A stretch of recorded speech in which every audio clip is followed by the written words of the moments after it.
Did it? Oh God. Okay, this is lagging out for me all over the place.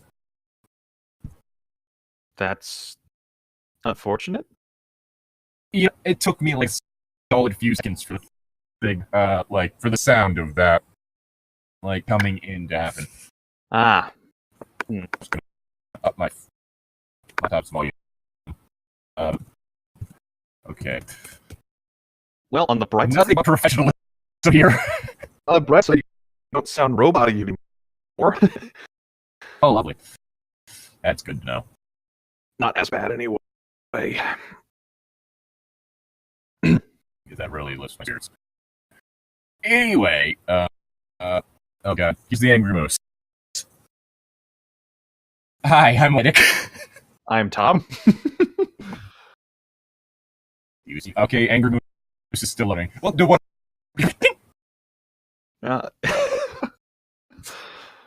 Another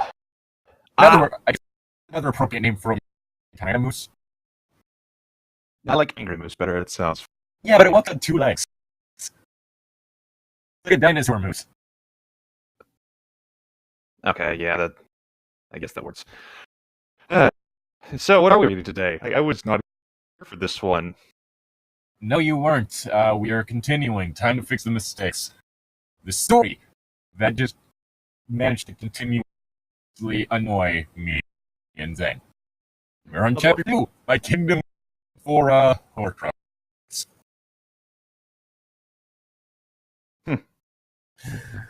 So basically, if you want to know what's going on, Tom, so far, Ginny suddenly, for no reason at all, turned evil. Killed her and Harry's kids and tried to kill Harry via poison, but ended up failing. Harry psychically broke her neck and then cast her out of the family, basically cast her out of the family tree because apparently he's a vengeful bitch. This is apparently just how Ginny's characterization is now.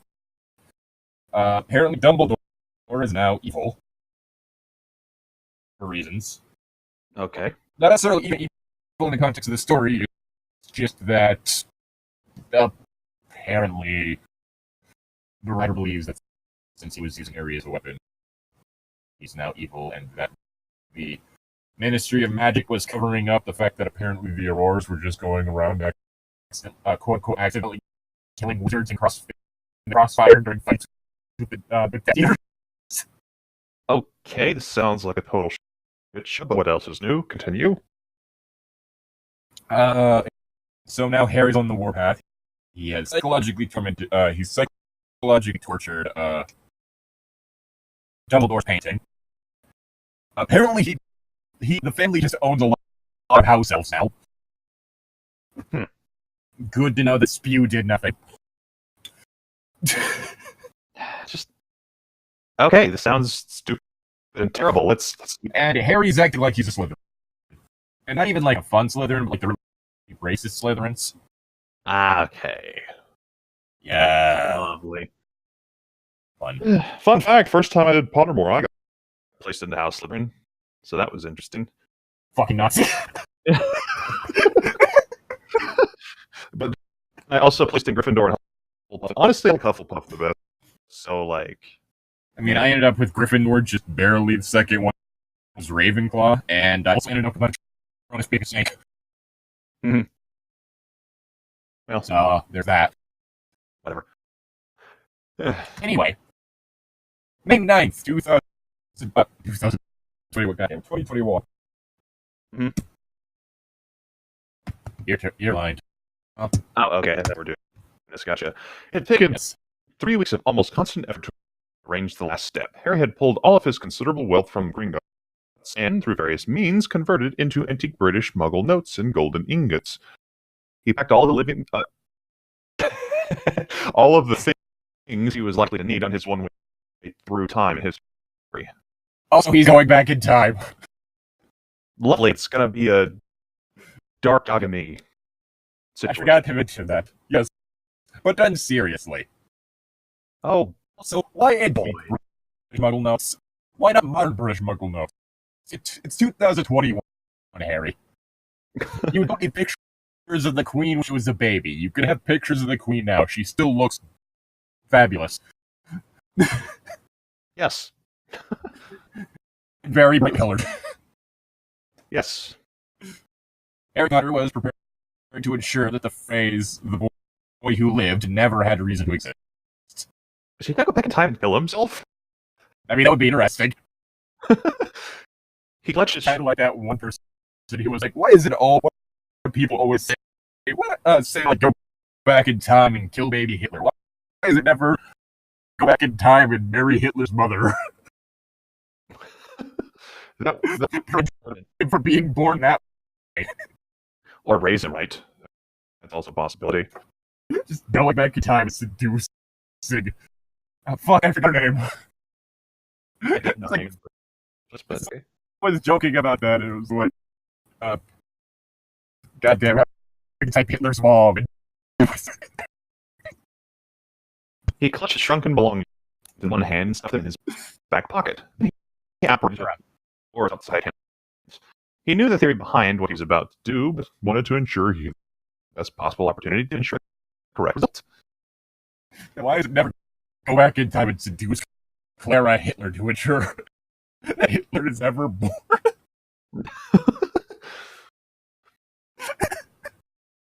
Either right or buy his dad's guns.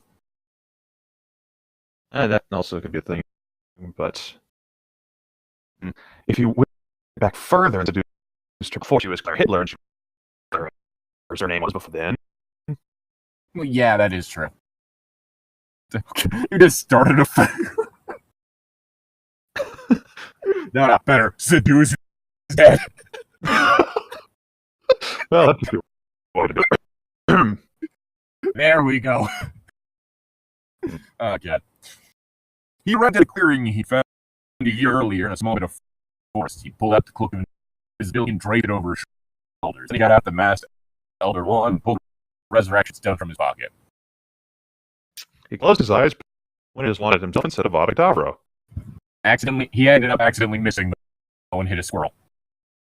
That would be funny. It's like that whole thing in Mortal Kombat 11 where you end up like, if everyone in black wins the round, like, he shoots a bird out of the sky. That's funny. It's like right before round 2 starts, he just says something and shoots a gun into the air, and a bird falls out of the sky. Splatters on the ground. Like, wait, what? Is that Mortal Kombat 11? Yes. Oh my god, I love Aaron Black even more now. Even if he's a villain, even if he's working with the Netherworld.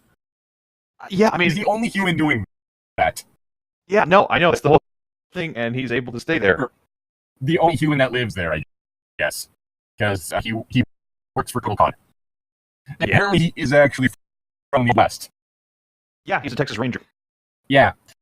Like, apparently he's just from like 100 or so years ago. Yeah, I know, that's one of the things, and somehow his age is slowing down. And then, like, it's actually kind of funny, because in the DLC Mortal Kombat X, you can get Leatherhead from the Texas Chainsaw Massacre. And one of the interactions that Aaron says to Leatherhead is like, well, nice to meet a fellow Texan. It's Leatherface. Leatherface. Yeah, there we go. Yeah, Leatherhead's something else.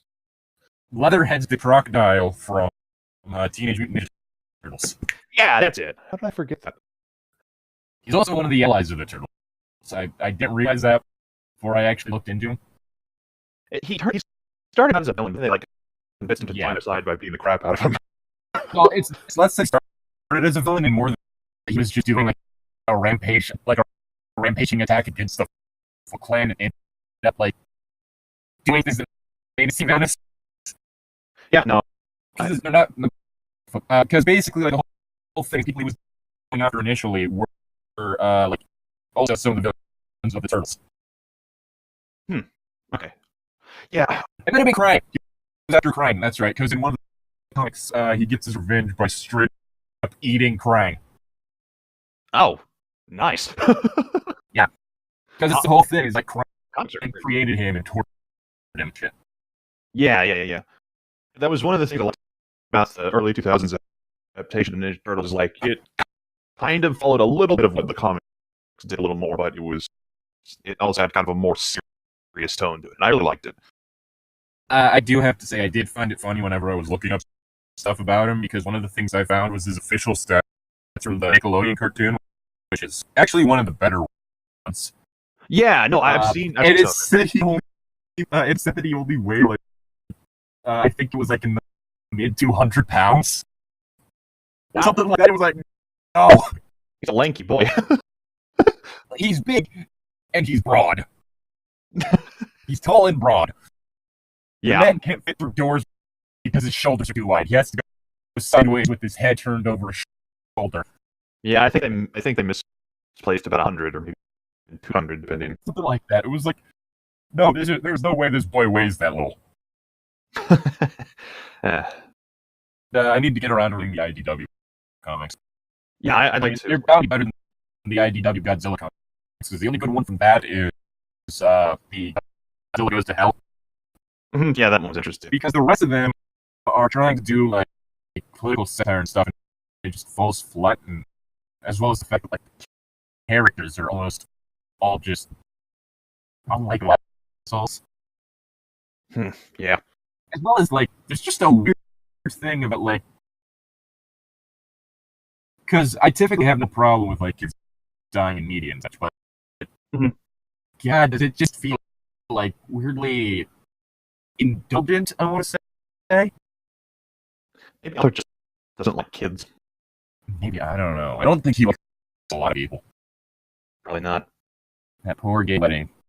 That poor gay mob boss wedding broken up by a kaiju attack. Kid. That one was really that one was honestly kind of depressing, because it's the whole thing of like, oh, I'm quitting my life of crime to marry this man. Oh shit. Kaiju just ended up killing like the entire party, including my husband. And Elliot too. Okay. No one survives from that. Like, God damn it. What is with you? I mean, honestly, the kaiju in a city, if they were part of the first wave, they probably wouldn't survive. Yeah, but it just felt middle-aged, mean-spirited. Mean-spirited, that's the word I was looking for. Okay. Yeah, that's the whole thing, is like, it doesn't feel like your typical kaiju, like, fair. It just feels mean-spirited. Okay. That's the issue. Okay. Like, the person's kind of indulging in the people getting killed. You got it. That's concerning. Which is a bit weird. Anyway, when he opened his eyes, he was back in King's Cross as he had been once before. It was utterly deserted. There was no revolting more baby this time, thankfully. A man stepped from the shadows and walked towards Harry. It wasn't Dumbledore. It was someone Harry only recognized through engravings and books and pictures.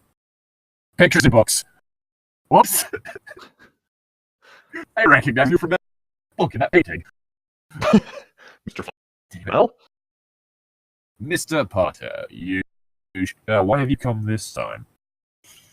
Harry just smiled. His plan was working so far. I'm not surprised a man so concerned with his own mortality would be the keeper of this place in Albus's unfortunate absence. Good Lord, Harry's an asshole. Yes. Also, like, Flamel died.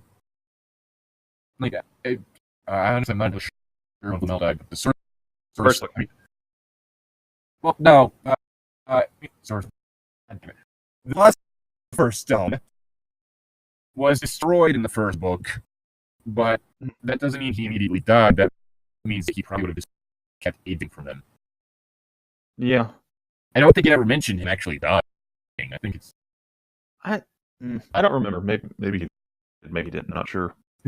Harry Potter and the Sorcerer's Stone. Harry Potter and the Big Snake Tunnel. Harry Potter and that fire cup.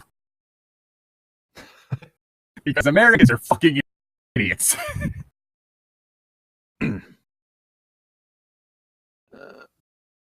The ancient Flamel frowned. Tell me if you know what's happened to my friend. No one can figure out how he began screaming in pain decades after his death. Purgatory sets in immediately to burn away once, and it never takes hold. Yeah, remember the whole thing of Harry psychologically torturing the portrait? Uh-huh. That's what I was talking about. Okay. Harry just nodded.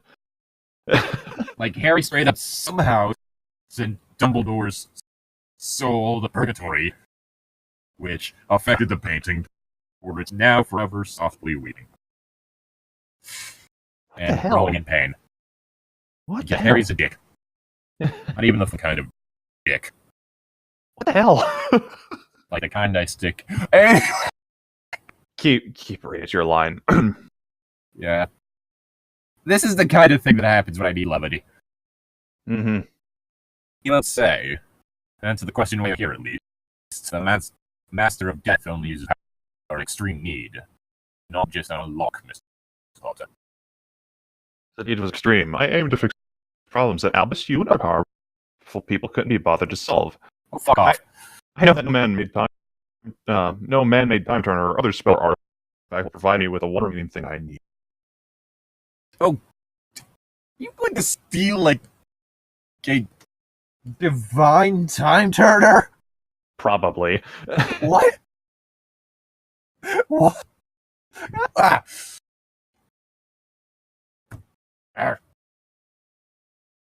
Ugh. The old dead wizard just gasped indignantly. You fucking idiot.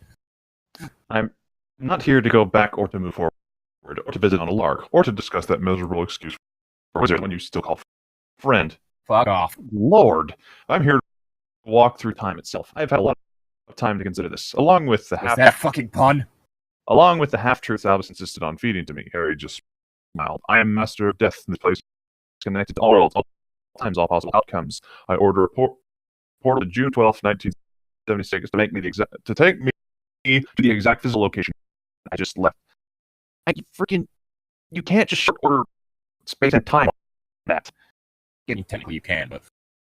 I mean, you can, but like, just have better... you need to build up and struggle to it. You just can't fucking hand it to someone. Yep. That's the issue, is just that Harry just walks in, gets told he shouldn't do a thing, does a thing, and walks out. There is no moral connection, there is no physical structure, it is just handed to him. It is done without effort and without strife.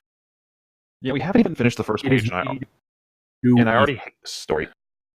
Like, Now, you mustn't do that, Flamel tried to argue.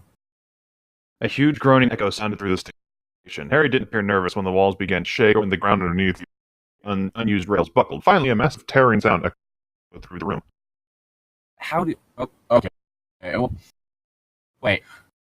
Just because you have all three of the Deathly Hollows doesn't mean you can just walk into like, fucking limbo and order what you want to happen. This is stupid. I don't like this. What? What? Like, I'm pretty sure that's not how it works. Yeah, nope. On top of that, in the book, he snapped the other wand in half. Mm-hmm. Meaning that it can be used. Mm-hmm. He threw the resurrected stone into the woods. Mm-hmm. Where it couldn't be found. Mm-hmm. So the only thing he kept was Death's invisibility cloak, which is the only thing that actually belonged to Death, because the other two hollows were literally just things that Death picked up whenever he was told to make something. Whenever he was asked for something, just like, I want the most powerful wand imaginable, just picks up a stick. Here you go. I want a stone that can resurrect the dead, picks up a rock. Here you go. I want your invisibility cloak. What? like,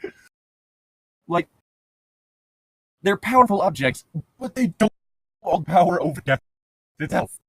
The only thing that did in any way was Death's invisibility cloak, which is so powerful that you could hide from Death. Yeah, but you couldn't sway Death itself. You couldn't control Death with it. Like, no. Let alone space and time. Basically, granted, it was on loan until he was ready to die, but, and even then, Death didn't take it back. He was just like, it's not really like it was impeding my job. This could just stay in the little realm. Mm-hmm. He's just like, I've got 20 of those back home. That means that Death had every opportunity to get it back and didn't, meaning that probably wasn't that important to him, really. Mm-hmm.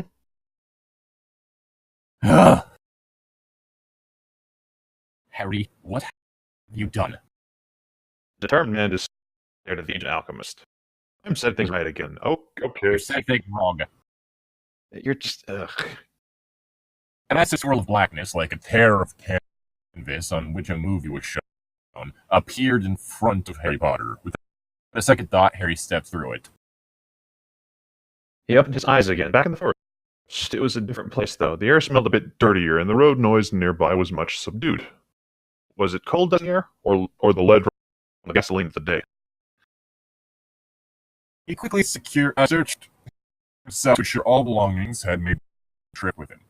He still had his powerful wand, his cloak, and his stone. He had his purple vault filled with golden identity papers and antique 100-pound notes. Okay, yeah, I guess it would be important to her. But, okay, it said that he went back to when?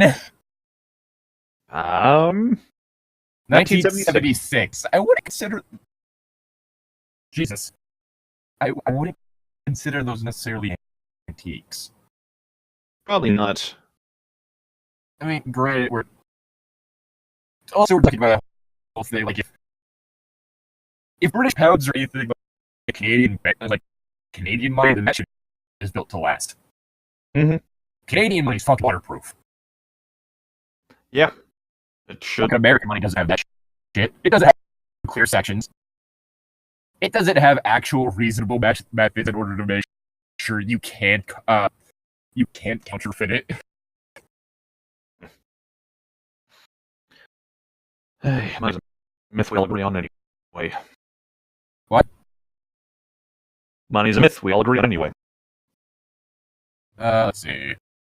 Harry disapparated. He had only months to find and destroy the Horcruxes to establish his muggle identity and to be prepared to save the lives of his grandparents.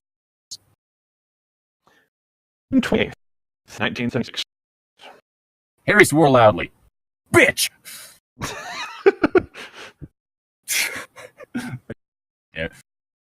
Yeah. He'd half known that the cavern filled with inferno wouldn't exist yet, as Regulus Black was still in his fourth or maybe fifth year Hogwarts and wouldn't have joined the Death yet.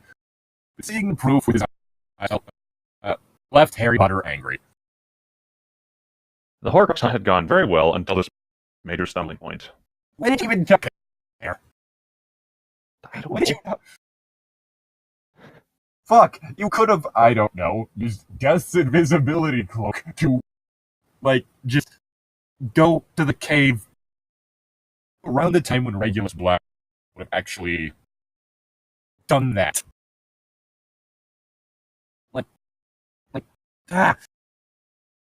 God, this is stupid. Mm-hmm, just a little bit. The pivotal ring, the gaunt shack, had already been broken, and the Horcruxes held. Harry figured his arrival as the Master of the Three Hollows had been enough to overwhelm the evil object. To avoid a paradox, so when Voldemort had used the Horcrux, simply ceased to exist.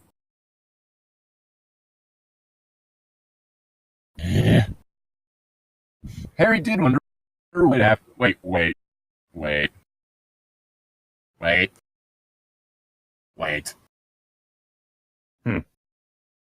Jesus Christ. What? Would this mean that the object that becomes that Horcrux would change in this case? Because the important fucking stone. Yeah, probably. Because Voldemort was very particular about making sure that every one of his Horcruxes was thematically important to him. Mm. Wouldn't that mean this? Now Harry just created an entirely new Horcrux that he's to figure out. That's a possibility. As this universe's Resurrect Stone no longer exists, therefore the pair of Peveril no longer exists. Therefore, this important part of not Dumbledore, Tumblr. This important part of like Voldemort's past no longer exists. Mm-hmm. So did they take you? Wait, no, they didn't take the invisibility cloak with time. Or that one time, never mind. Yeah. So by that logic, that means that Voldemort wouldn't have had that to turn into a Horcrux, but he still would have been. He still would have been like making 7 because the man believes that the man like love his teams. So Harry just created a new problem. Yeah, just a little bit, but Harry has ruined things. No, don't worry, he fixed everything. He's going back in time and stuff. The Ravenclaw artifact had been the easiest to actually capture. He had arranged a simple decoy, mass explosion at the. Oh wait, Hold on. Yeah, back to your line. Yeah. You didn't finish your line. I don't think. Oh shit! No. Harry wonder what happened to Dumbledore's copy of the Elder Wand and the Potter Cloak of Invisibility. All 3 hollows had disappeared from their original owners. Ravenclaw artifact had been easiest to actually capture. He had arranged a simple decoy, a massive explosion in the forbidden forest while Harry snuck into the castle. The teachers had flown from school to the forest suspecting some kind of Death Eater attack. Harry used his cloak and made it to and from the room of requirement in less than 90 minutes. Most of the time had been spent searching the rubbish-filled room. Harry held Malfoy's been trickier. Harry had to kill Abrax Malfoy and burn Manor down, cover the theft. Okay, then. Okay. Given his own brief experience in the dungeons of the Manor, Harry had in mind to destroying the place. Surprisingly, for as foul as Abrax had been, he was even a weaker duelist than Lucian would be in adulthood. So that's the thing that he changed with the time stream. That dear God, this is going to really.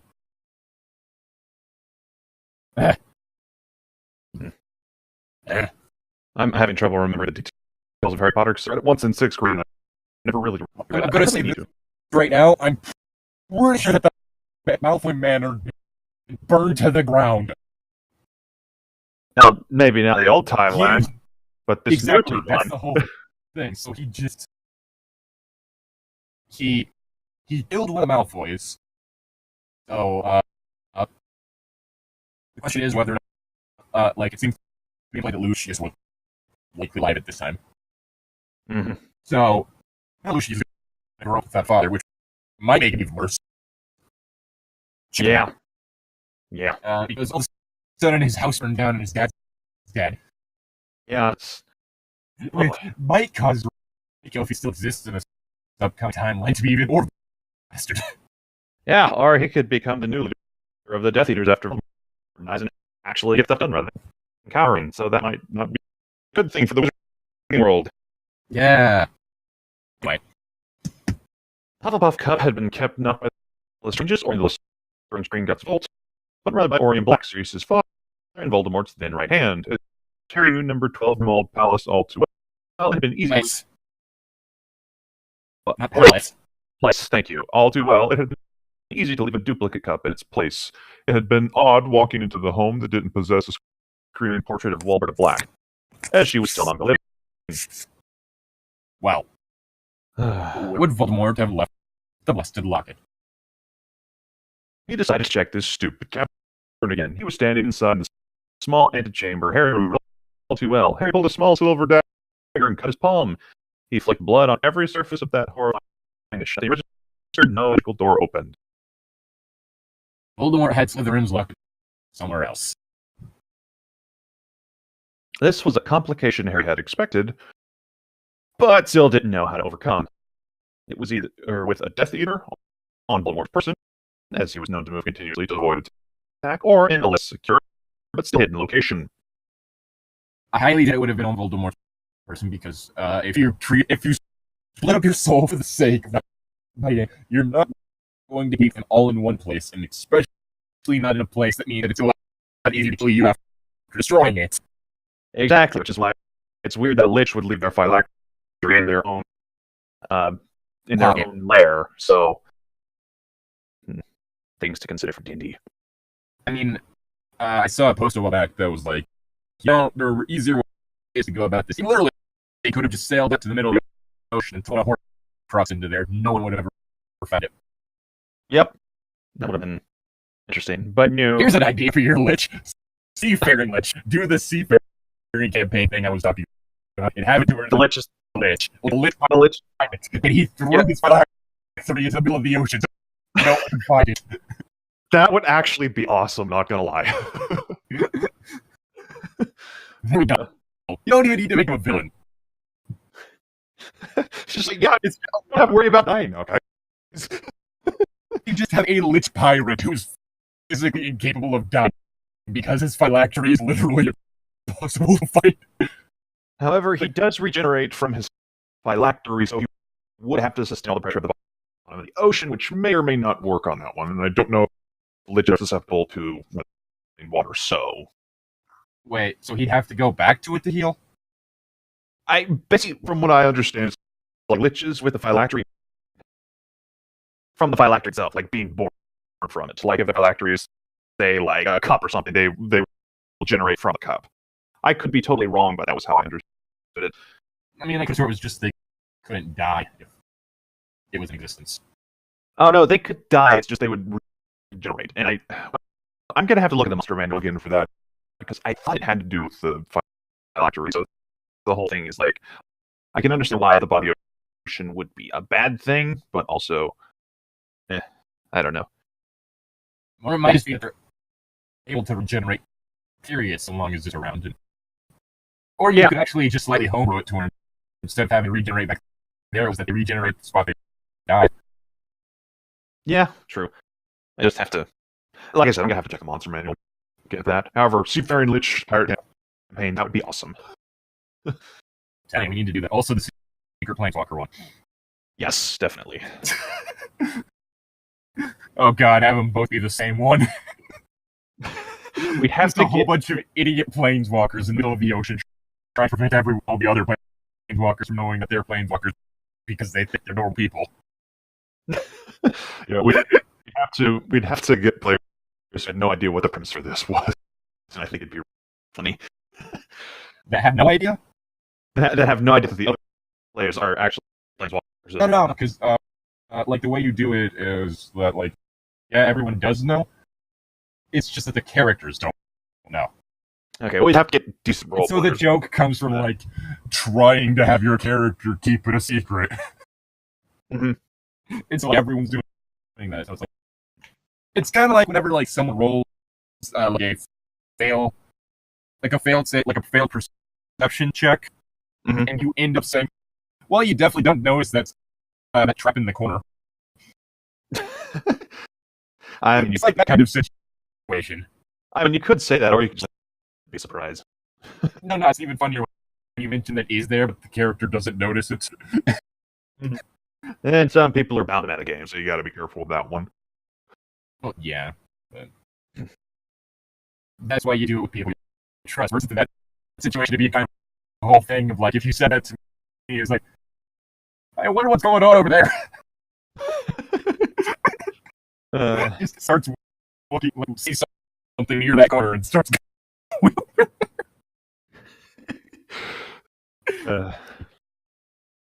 That could be pretty funny. Like the Tobin situation. I think it's your line. Is it my line? Yeah. Alright. Harry needed to revise his plan. He had to save lives, prevent the timeline from shifting beyond and find that Too final late. Horcrux. Too late for that, bud. Harry didn't want to think of what kind of chaos would occur if Voldemort lost his body. Why is the question? With the evil Wraith attempt does the same means of resurrection at the same time, using the same... Not Wraith, though. You know, he's not at this point. He's alive. Isn't he at 76? Or would he try different, unpredictable things? I'm not entirely sure you could ever really classify him as a Wraith because he was always alive, technically. Yeah. For him to be a Wraith, he had to be some form of undead, but he never really was. He was a possessing spirit at one point. Yeah. He never was undead. Yeah, he was kind of there. Yeah. Harry wasn't about to find out. He wanted a nice, clean final ending for Voldemort. Nuke! I mean, that's also a possibility. Magical nuke. August 3rd, 1976. Harry Potter walked into a dingy office. Dingy. Dingy, whatever. Not Dingy. dingy office. It's not a fucking boat. What to do a dingy office? What does he do in the middle of the ocean? How did you fit an office on a dinghy? Enough something completely different. Pronunciation is important, Tom. You remember that thing I mentioned last time? Yeah, sorry. How language works? Yeah, I've been playing a lot of Sea of Thieves recently, so I've been saying dingy a lot, and it just kind of came forth. We're only buying. The receptionist said in an annoying voice. We don't sell anything to the public here. Good thing. I'm selling, not buying. Sorry. We get a lot of curious people dropping by asking inane questions. Do you have gold rings? And not that kind of gold dealer. Do you have a license? Harry nodded. He lifted his briefcase to the counter. Once open, the receptionist saw that the man had brought along 4 ingots as well. Samples? Harry nodded and handed the woman his documentation. She read the papers, picked up the phone, then nodded to Harry. If you'll take a seat, Mr. Franklin, one of our buyers will be out for you. Harry just nodded again in his seat. In this world, Harry Potter didn't exist. Yes, I picked up on that. Mm-hmm. Thomas Franklin, however, did own a small flat in Manchester. Which is... God damn it, I really wanted to make a British summertime joke. Manchester. If you haven't listened to that song, look up the Stipendium British Summertime Jam. It's fucking hilarious. And it was filled with many odd and wonderful things. Franklin also possessed quite a few very well-endowed bank accounts throughout Britain and Ireland. He had registered as a trader in precious metals and stones. He maintained a small office in a dingy office building near the banking sector. You don't need to mention the fact that it's an office building if you just say an office. Mm-hmm. That just makes it sound redundant. Yeah, small office in the office building. Mm-hmm. He attended estate auctions and did other public business to show where he was acquiring some of the gold he had a license to smelt. It wasn't much of a cover, but it served. What purpose did that last... I don't know. Backstory for Harry's alias. I mean, I don't... No, I think that's things he actually is doing. Yes, but even so, it's like you didn't have to describe all you come up with that stuff. Like, at least that. I mean, I could see that being like a slight montage type thing that you would do in a movie, or like cut together type montage, to where it's like a scene made up of snippets of other scenes that flow into each other. Or similar with a comic book, to where, like, if you were explaining this, you'd also show it. That's the thing. Mm-hmm. So you'd show, like, just one panel bit so they can do this thing, while also having a text box, like, explaining what's happening. Well, yes, but this is a writing. We don't need it. So, like, it doesn't work as well for the writing. It just... Mm-hmm. It feels a little clunky, honestly. Like, a very, like, I would have gone with, I don't know, the first 3 sentences of that. Yeah, probably. Maybe the 4th sentence, but you leave out the word office and office building. Yeah. He maintained a small office in a dingy building near the banking sector. Mm-hmm. It also permitted Harry to convert his gold bullion from the future into pounds, convert, not covet, into pounds for his present needs. Harry needed enough money to ensure his survived long enough to watch over his yet-to-be-born self to make sure the infant Harry grew up with a happy childhood. Wait. Is he going to raise himself? Maybe. I'm my own father. That's so weird. Right there. Harry wanted to watch himself graduate from Hogwarts and get married and have children. You have some weird fetishes, my dude. That's come from me. He needed enough cash to survive 20 years or longer in the Muggle world. Or get a job, you lazy fuck. Turn in a CV. Just don't mention magic on your special skill. Harry had made the hard choice to hide from the wizarding world. To not know his grandparents, his parents, the wizards and wizards he remembered. He could see them, but not speak to them. Not get to have relationships with them or learn their histories from their own mouths. Well, then what's the point? People watching. It was a choice he made. He reached up to pluck a stale economist from the coffee table when he heard his name called. Harry looked up, smiled, looked over to the burly man who'd come to speak with him. He's a ripped man. Harry called the man into his grimy burrow offices and took a seat. I swear the word office doesn't mean anything anymore. Probably not. I don't know why, but I feel like it's been that many times. Mm-hmm. No, but it's the case before it gets on to desk. The burly man lit up with interest. It was absolutely blinding. I mean, at least it didn't use Dingy again. How many like this? Right now, I have perhaps 200 troy ounces available. In reality, Harry had many, many thousands of ounces. Okay. I don't know why, I just think it would have been, like, I would have found it funny if he just said that. That would have been funny. In reality, he had a lot more than that. Just leave it at that. That would have been funny. But, I don't know, I'm also someone who prefers more slightly comedic writing. But the current price of gold was nothing compared to what it would be in a few short years. He could sell little bits when gold was cheap and wait for the greener days ahead. The burly man smiled. If that's pure, I think we can do business. October 31st, 1976. Don't you ruin my only liked holiday now.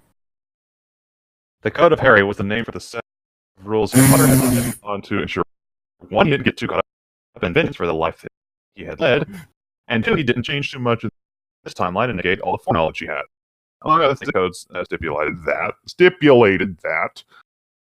The Code of Harry. The Code of Harry. Stupid name.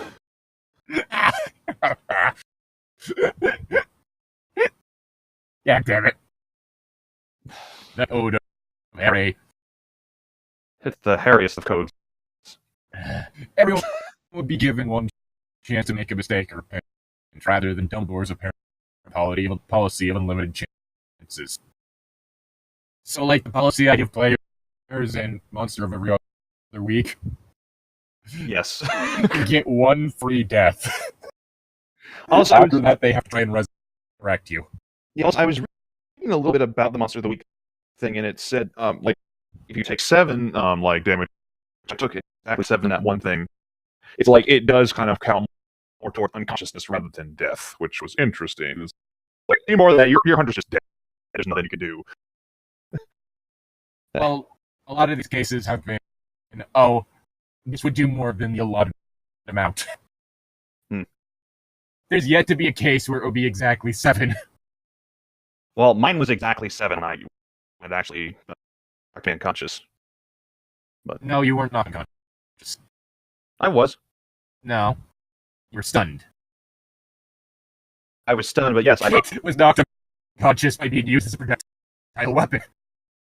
You were thrown into the ground and stunned. You didn't get knocked unconscious. Yes, I did. I reached my wound. I don't remember that happening. I remember you being stunned because it threw you to the ground and that stunned you. It stunned me once. Like, okay, let's see. I was shooting the thing. It stunned you, and then it went after Kit and continued attacking Kit. And then the Deus Ex not going to happen. Mm-hmm. It didn't attack after that moment because it was distracted by Kit.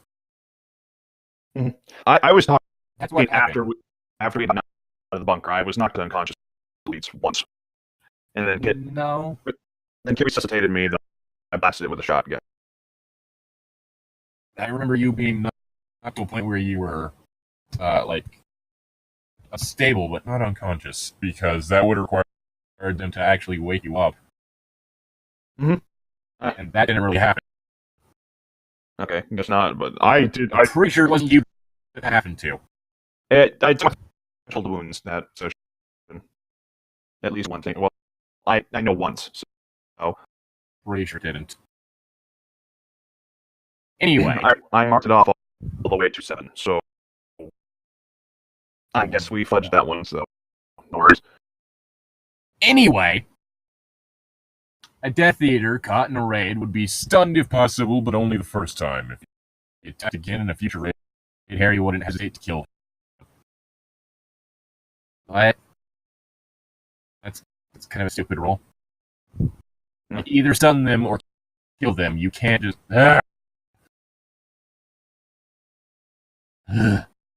Like, there's no way that you'd even know. He had the 3 Death Apollos. No, because apparently that's all powerful. powerful. Shut up. Shut up. I'm not in the fucking mood. Too late. The same for politicians. Each one can be forgiven for a single piece of bigoted or incendiary legislation, but not a second. Just say almost kill all the politicians. Like seriously.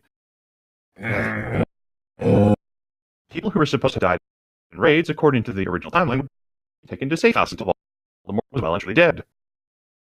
It would be to the world as if they had died, which should help to ensure that the timeline didn't very much past that. What Harry already knew.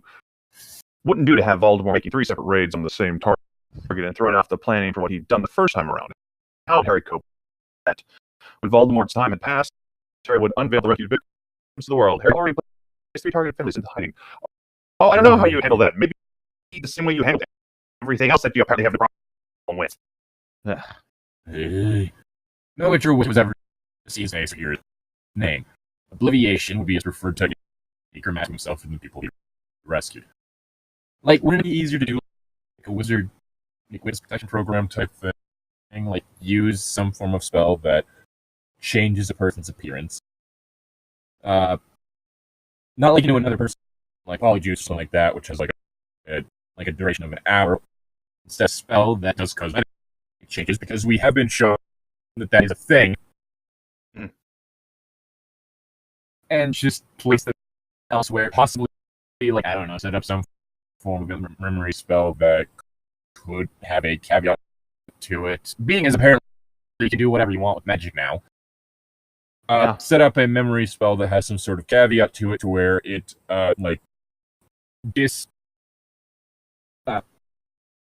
dissipates upon Voldemort's death or some shit.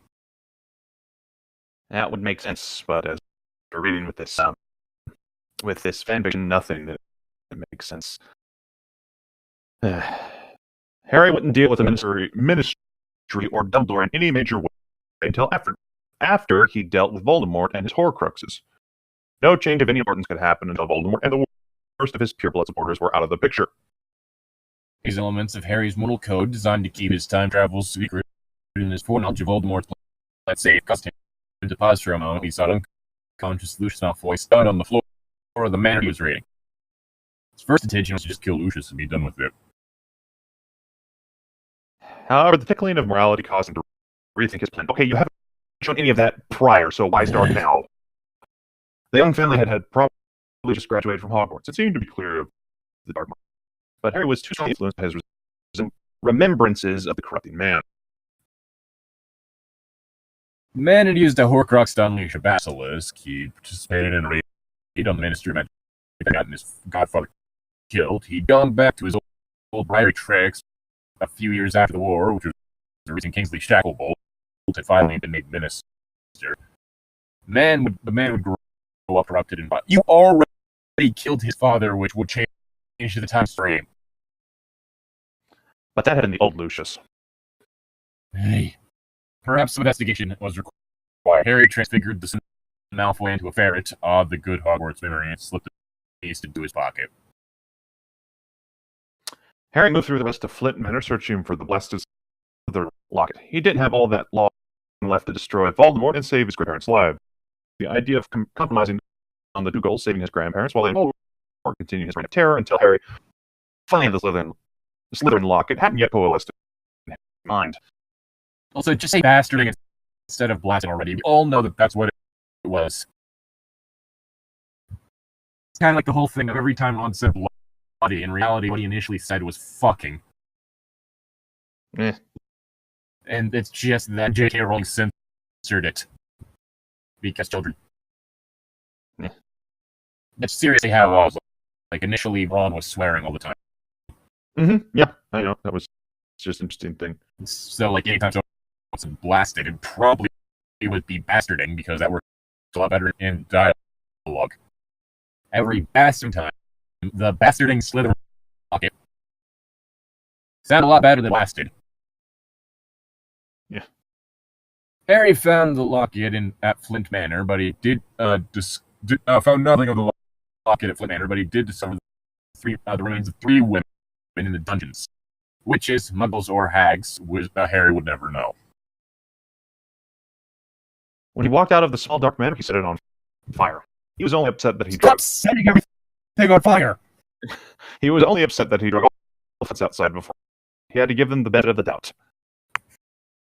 Fucking hell! November 1st, 1976. The interrogation of Lucius Malfoy began before sunrise morning. The man had been in his ferret form since he was captured to injury to cause trouble. Harry reversed the transfiguration revealed the human Malfoy. Harry waited for a few minutes until Lucian clearly began to question where he was. Even half-dazed, he sounded haughty. We'll start with the rules, Lucius. Lie to me once and I call lie to me twice and you'll never leave this room alive. Okay, yes, sociopath or psychopath. I don't know which one this would be considered. You get one chance, after that you died. He has no showmanship about it. The Dark Lord will kill you. Be careful, Lucius. That could be considered a lie. The young blonde just stared at Harry. No, I don't have to answer any questions. This isn't a courtroom, you peon. Harry just smiled. You will answer. I'm Slytherin. I'll never break. The fuck does that have to do with anything? I don't know. But apparently he's the weakest sort of Slytherin. You'd claim I was under enchantment when caught, rather than owning up to the ideals of your dark. I never tried to call that way, Lucius said. It only made Harry smile. Lucius didn't know himself at all, did he? I think you lie. I never denied the Dark Lord, not even under Portia. Harry smiled, but Lucius couldn't see past the hood over his face. Interesting you should say that. I haven't had any good practice in that art for some time now. Would you prefer questions or the other method?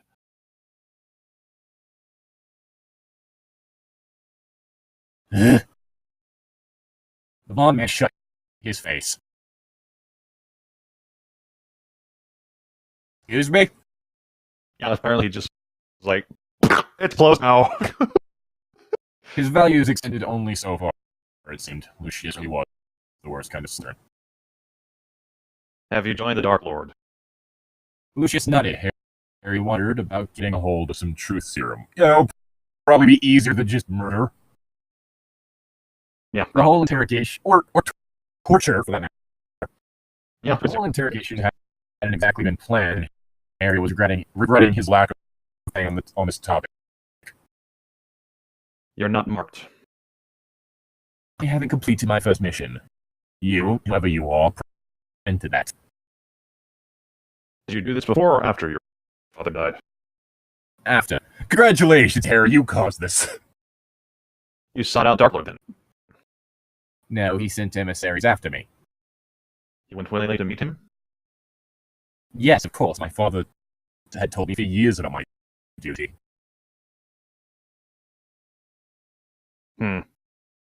Oh, wait. Harry had heard similar words come from Draco Malfoy several times. What have you done to the Dark Lord thus far? Intelligence Ministry.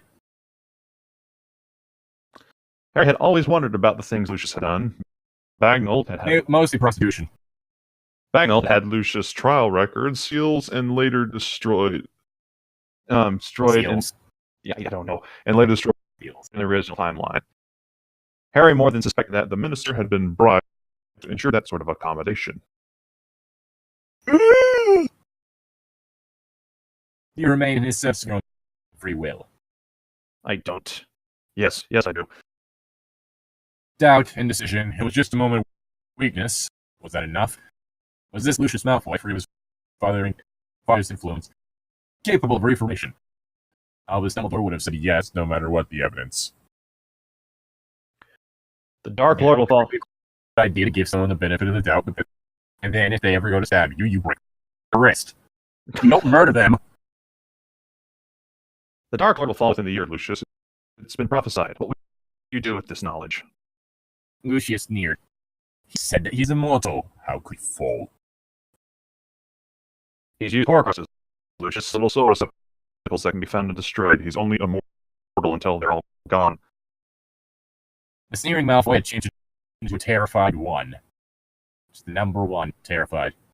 No, you lie. No one can remain sane after creating a Horcrux. Why are you surprised by this? Why wouldn't you be like, oh, yeah, makes sense, he's a dark wizard. It's fundamental part of dark arts theory.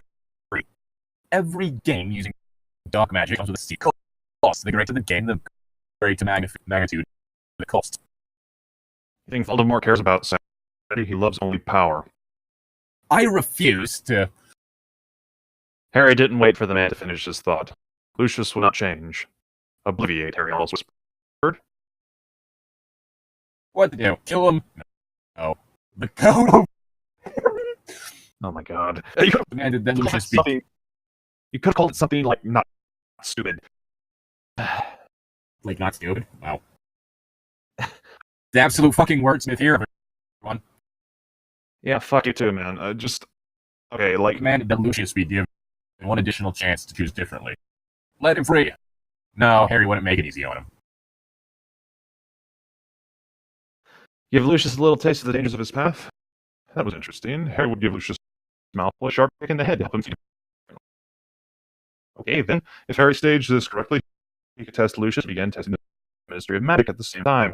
Happen when Lucius would testify to his nature and also to source of corruption within the Ministry. A useful experiment, Harry decided. Is my voice robotic to you? No, actually. Is mine? Okay, because yours is hella robotic. Okay, I'm going to hang up and join back in, so hold on.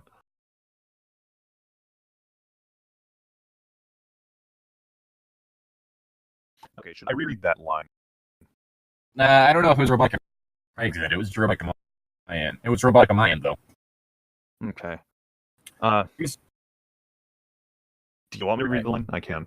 I'll just read. Harry hit the dazed man with a stunner, half dozen light cutting curses and a befouling curse. Lucius looked like he'd been in a battle of some sort and come out the worst for it.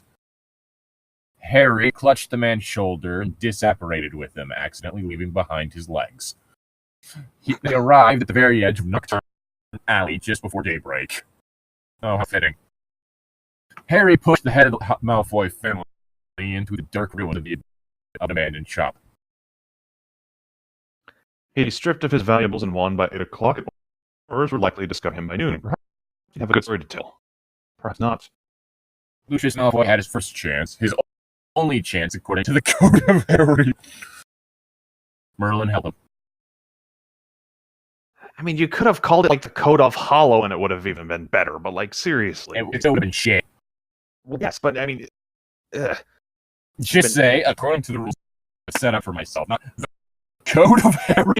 The Code of Harry should be my law. Never mind, you're robotic again. Anyway, you're lying.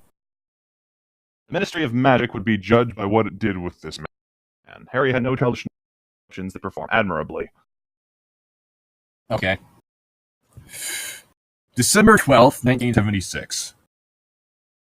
Harry was single-handedly doing a massive amount of damage to the Death Eater's support structure. He was also nervous that his work might be altering the timeline, rendering all his It knowledge already is. from the future useless. He kept a careful watch to ensure that Harry's actions aside, things stayed the same. You already ruined this by bringing back the Resurrection Stone, which, according to you, destroyed the Percival ring. Percival ring. Mm-hmm. Thereby meaning that would never be Horcrux in the first place, meaning that you now have a new 7th Horcrux. Mm-hmm. Fucking idiot. For the most part, they did. Little details seem to shift, with the rates still accurate on their pointed days and times. Harry could only hope that the race scheduled for today happened exactly on schedule.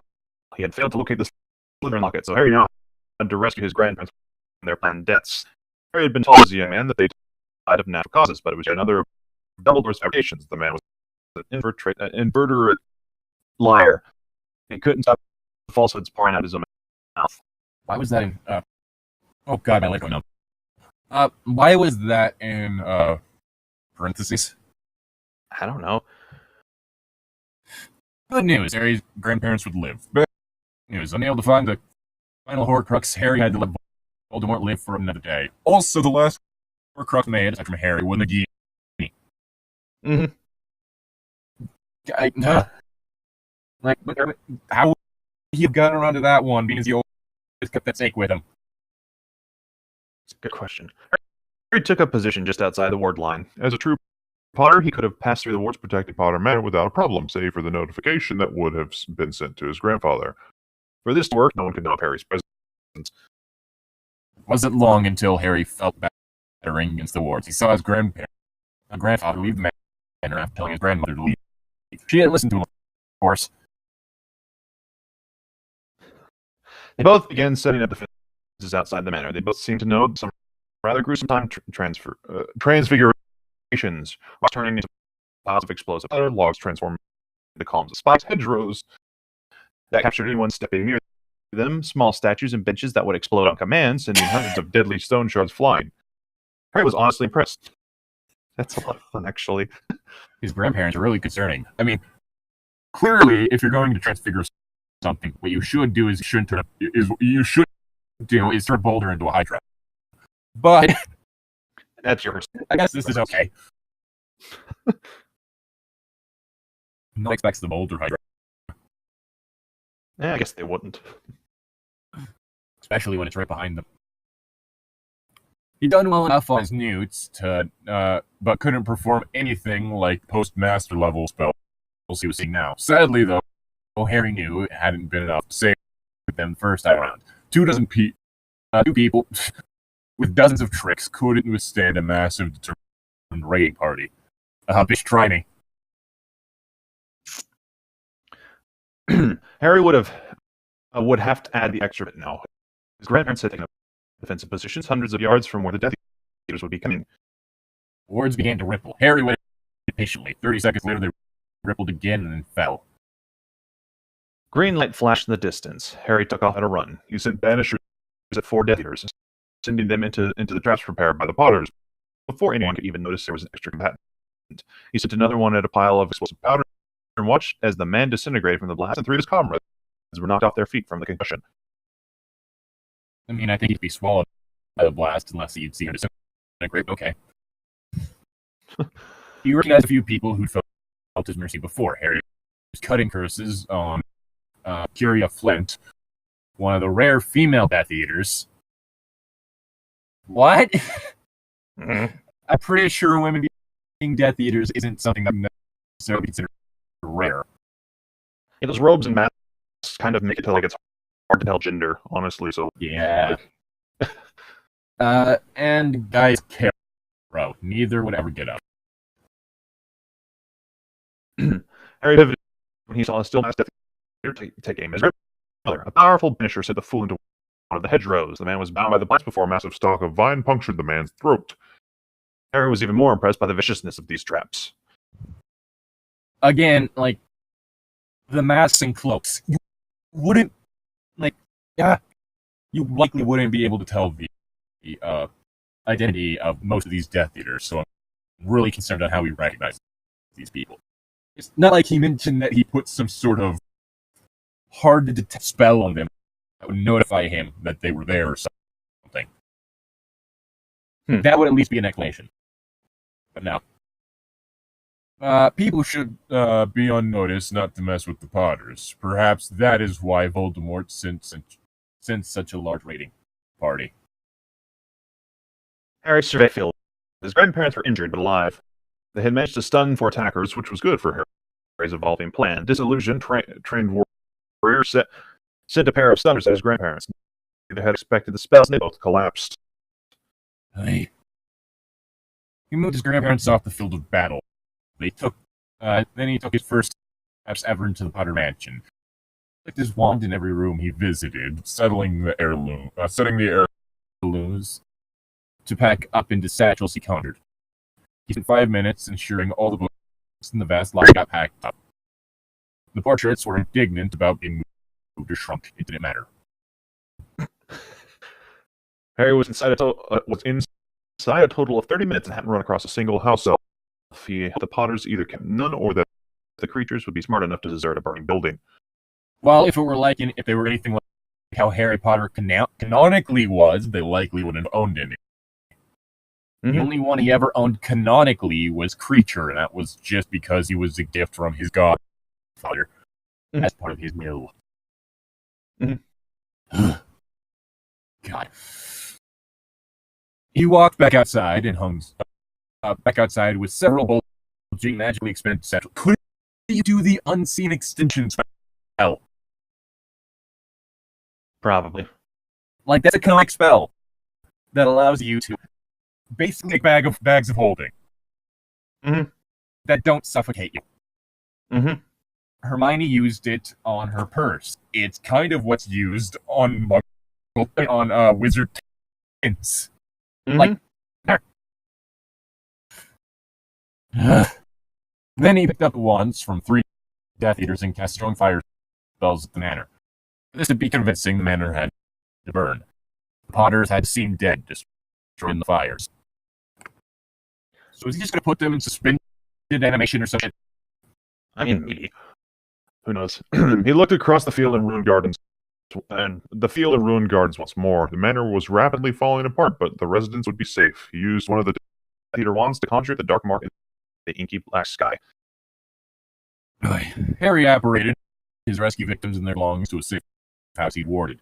He constructed unrevised homes on land he'd purchased weeks after arriving back in history.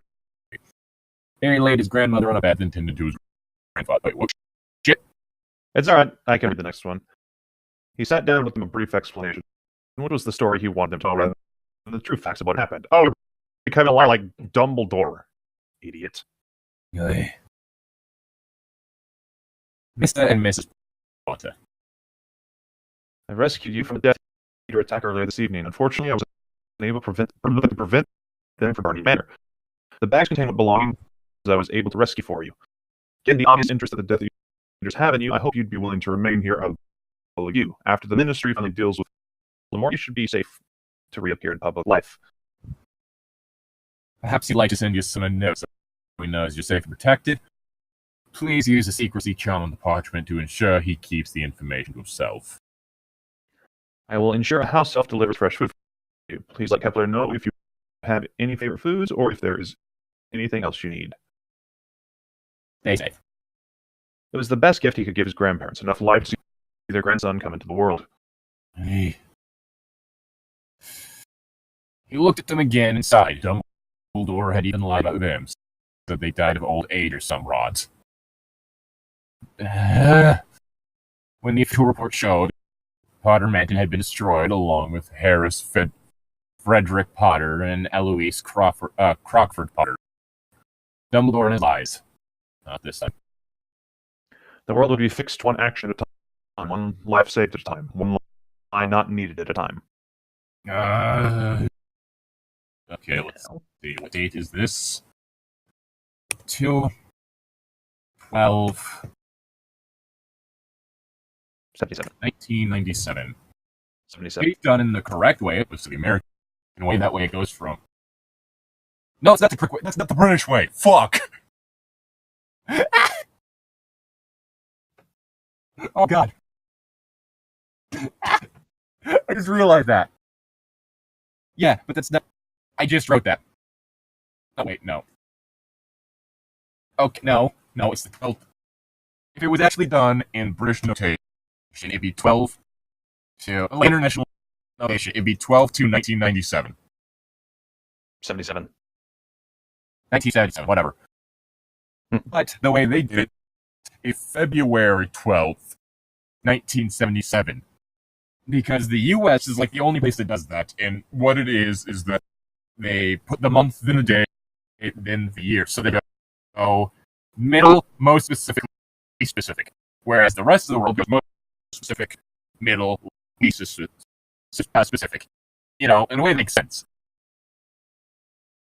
I mean, this writer, despite writing a story that is supposed to be from the perspective of a British person, and takes place in the UK, did not do that. Well, didn't really use notation either, did they? They just wrote it out. Well, that's okay. What I'm saying is order. Like, regardless of whether you write out the full month or whatever, across the pond, you'd still do date, month, year. That's what I'm saying. Okay. They didn't do that.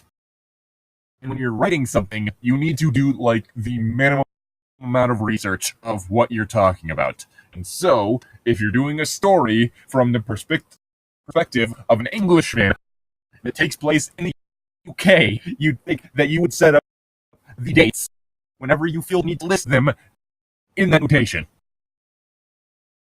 I mean, I already knew they were a bad writer. This is just kind of the latest example of that. It's a pet peeve of mine. It's like, if you're going to have a character be from a certain place, you need to make sure that what they're doing lines up with that place. Much like historical accuracy if you're writing historical fiction. Yes. Anyway, leaving it here. Bye, everyone. See ya. Bye.